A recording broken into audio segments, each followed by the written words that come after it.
In this guide, I'm going to show you guys how to fix DNS server is not responding error in Windows 10 or 11. Let's get started. First, click on the search bar at the bottom of your screen and type in network connections or view network connections. This will take you directly to the network settings. Now find the adapter you use, whether it's Wi-Fi or Ethernet, and double click on it. Once the window opens, click on the Properties button in the bottom left corner. Next, scroll down and find Internet Protocol version 4. Double click on it and new window will pop up. Select use the following DNS server addresses. For the preferred DNS server, type in 8.8.8.8 and for the alternate DNS server, type 8.8.4.4.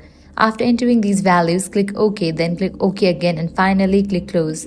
Once you have done this, your DNS server error should be resolved and you should be able to use the internet again. If this guide helped you out, do not forget to like, share and subscribe. Thanks for watching.